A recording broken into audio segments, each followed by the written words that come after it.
Pessoal, hoje nós estudaremos Emile Durkheim. Como abordado na aula anterior, tem um momento aí da história em que a filosofia e a sociologia, elas meio que se emaranham. Bom, o que é isso, professor? É um momento em que uma busca complementar aquilo que a outra já não consegue dar conta de compreender sozinho. É nesse, é nesse período que surge a sociologia. Bom, a gente estudou na aula anterior Augusto Comte, que desenvolveu uma ideia na qual considerava que o pensamento religioso ele deveria ser superado e dar espaço ao conhecimento científico, ou seja, para se compreender a sociedade, para conseguir analisá-la, para que essa sociedade evolua, progrida, era necessário deixar de lado o conhecimento do senso comum, o conhecimento religioso e passar a estudar a sociedade com base no conhecimento científico. Mas, professor Leandro, que sociedade era essa? A gente estava aí em um contexto de consolidação do sistema capitalista. Ou seja, a gente estava aí em transição do sistema feudal para o sistema capitalista. Bom, mas como assim, né? A gente tem autores que buscam compreender, fundamentar esse novo modelo econômico. Então, como eu já falei para vocês, nós tivemos aí Augusto Comte, que buscou compreendê-la através do conhecimento científico, né? Que busca compreender, então, esse novo modelo de sociabilidade que o capitalismo carrega. Mas que sociedade é essa, professor? Como assim? A gente tinha aí uma sociedade em que a base era basicamente agrária. Ou seja, a gente teve, no sistema capitalista, a gente teve a introdução de máquinas no sistema produtivo. E isso teve vários rebatimentos na vida da população como um todo. Bom, vamos lá. Em primeiro lugar, a gente teve aí a introdução na verdade, em primeiro lugar, a gente teve a introdução das máquinas, né, a formação das fábricas, e depois a introdução das máquinas. A introdução das máquinas, então, começou aí com a desvalorização da mão de obra, né? Então, a gente teve o trabalho assalariado. A gente teve aí uma sociedade que era basicamente agrária, com a introdução das máquinas no campo também, então a gente tem a perda dos postos de trabalho lá no campo. Essas pessoas que moravam lá no campo, elas precisavam o quê? Precisavam de emprego, precisavam sobreviver. Então elas vêm para a cidade para então tentar a vida aqui. Então a gente tem cidades que não estavam prontas, não tinham estrutura para receber essa quantidade enorme de pessoas. Então a gente tinha ali uma precarização da vida social. Como assim, professor? Que precarização era essa?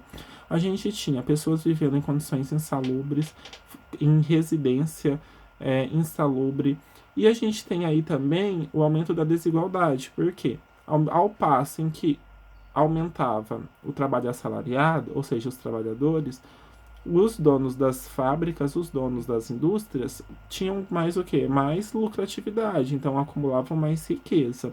Ao passo que os trabalhadores eles ficavam cada vez mais pobres, não davam conta de sua subsistência.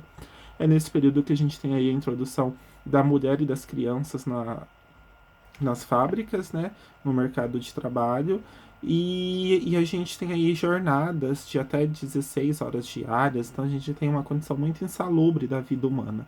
Então a gente tem um novo modelo de sociabilidade. A gente tem aí autores que buscam compreender os problemas sociais, e Emile Durkheim é um destes que a gente estudará agora, tá? Emile Durkheim, enquanto Augusto Comte morava lá na Europa, né? Aqui a gente tem o Emile Durkheim, tá? Que é um francês que viveu por volta do século XIX, no ano de 1858, 1917, e que buscava compreender os fenômenos naturais por meio do positivismo, tá? A pergunta essencial da teoria dele, das obras dele, é que laços se formam entre os homens e que constituem a sociedade. Bom, foi como eu falei, para isso ele utilizava o positivismo, e ele achava que o homem, mais que formador da sociedade, é um produto dela. O que é isso, né, gente? Então, Durkheim, ele via com otimismo as mudanças ocasionadas pelo sistema capitalista de produção, tá? Ele apontava como fatores causadores das crises sociais os aspectos morais e não econômicos. Ou seja, ele achava que a crise lá, social, a desigualdade social, ela era causada não pelo acúmulo, não pelo aumento, na verdade, de pessoas explorando umas às outras, né? Mas ele achava que era mais uma questão de adaptabilidade do indivíduo. Ele considerava que, como a gente tinha um modelo aí de sociedade capitalista em expansão, em crescimento, ele achava que era necessário mais tempo que os diversos grupos sociais eles se ajustassem a esse novo modelo, tá? Então, ele achava que quando se adaptassem, novos tempos viriam, ou seja, essas crises sociais, elas seriam superadas. E assim como Augusto Comte, que buscava compreender os fenômenos da natureza através do positivismo, Durkheim ele buscava compreender não apenas os fenômenos da natureza, né? Então ele buscava compreender o quê? Os problemas sociais. Ele comparava a sociedade a um corpo. Bom, vamos lá. No nosso corpo a gente tem lá um funcionamento harmônico de diversos órgãos que vai refletir o que? Na nossa saúde, certo? Então, se eu tenho algum órgão do meu corpo não funcionando corretamente, eu seria uma pessoa doente. Ele achava que a sociedade era da mesma forma. Uma sociedade, para funcionar corretamente, diversos elementos deveriam estar ali agindo de maneira unificada, tá? E caso um elemento ou outro deixasse de funcionar, a gente teria aí o adoecimento da sociedade, a gente teria aí a desigualdade social, os problemas sociais, tá? Então, se todos estivessem bem unidos, integrados, em harmonia e equilíbrio, a sociedade toda funcionaria bem, ela caminharia para o progresso. Caso contrário, ocorreriam perturbações que levariam o quê? Que levariam às crises e às disfunções sociais. Era então a doença social que ele falava, tá? Assim como todo ser vivo, a sociedade tinha o que? A sociedade apresentava estados saudáveis e estados doentios. Bom, qual seria o papel da sociologia então para Durkheim em toda essa história? Como ele tinha uma visão positiva da sociedade, ele buscou o entendimento desses problemas sociais para depois corrigi-los. Então ele começa a falar sobre a ordem e o controle social. Por que ordem e controle social? Porque ele achava que uma sociedade ela deveria ser controlada. Os indivíduos eles deveriam ser controlados para que a sociedade caminhasse harmonicamente, tá? E daí aí, uma sociedade harmônica para Durkheim, é o terceiro slide. O que seria uma sociedade harmônica para Durkheim?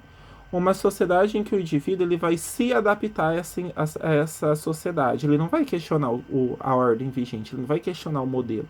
Ele somente vai assimilar ali uma ordem, né? Uma série de aspectos, uma série de princípios, ou seja, princípios morais, comportamentais, religiosos e éticos. Então a sociedade é quem dita, a sociedade é quem vai formar, a sociedade é quem vai dizer o que esse indivíduo vai pensar e o que ele não vai e o que ele vai deixar de pensar, tá? Ele não pode questionar. Então ele analisa os fatos sociais. Eles falam que os fatos sociais eles têm três características: a generalidade, a exterioridade e a coercitividade. Bom, vamos começar aí pela coercitividade. Então, para eles, a coercitividade seria o poder ou força dos padrões culturais. Então, assim, a cultura é quem determina. A cultura é o meio determinante do indivíduo. Então, é a cultura quem obriga os indivíduos a cumprir regras e padrões comportamentais, tá? O segundo item que ele fala é da exterioridade. O pessoal tá meio gripado, que é, na verdade, esse tempo seco, essa poeira acaba atacando a minha rinite. Então, aqui a gente tem a exterioridade, que é o quê? Ele fala que a sociedade ela já está toda pronta, ela já está toda organizada quando o indivíduo nasce. Então, assim, tudo isso vai o quê? Tudo isso vai agir sobre o indivíduo e ele não vai ter poder para questionar, tá? E o terceiro indivíduo é o da generalidade. que é generalidade? Então ele fala que determinado acontecimento ele ocorre para todas as pessoas ou para a maioria das pessoas. Bom, professor Leandro, mas o que seria uma educação, então, na perspectiva funcionalista aí de Emile Durkheim? Bom, pessoal, essa já dá para perceber que não é uma educação emancipadora, né? É uma educação que busca o quê? A formar apenas cordeirinhos que não questionam o sistema, não forma alunos críticos, não formam alunos pensantes, apenas alunos executantes, estudantes executantes. Então eu já coloquei lá, ó, impor os fatos sociais, pensamentos iguais, coletivos. Por quê? Pensamentos diferentes, eles vão ameaçar a existência dessa sociedade, eles vão ameaçar a harmonia dessa sociedade, tá? Então é uma educação manipuladora, é uma educação ideológica e que não vai pensar e que não vai formar pensamentos divergentes, ou seja, não vai formar os sujeitos críticos. E qual que seria o papel do Estado em tudo isso, professor? Bom, o Estado ele deveria somente regular e fiscalizar a oferta dessa educação, ou seja, esse modelo de educação, tá? Bom, pessoal, é isso. Espero que vocês tenham compreendido e tenham um questionário para responder das atividades valendo um ponto, tá? Um beijo para todo mundo.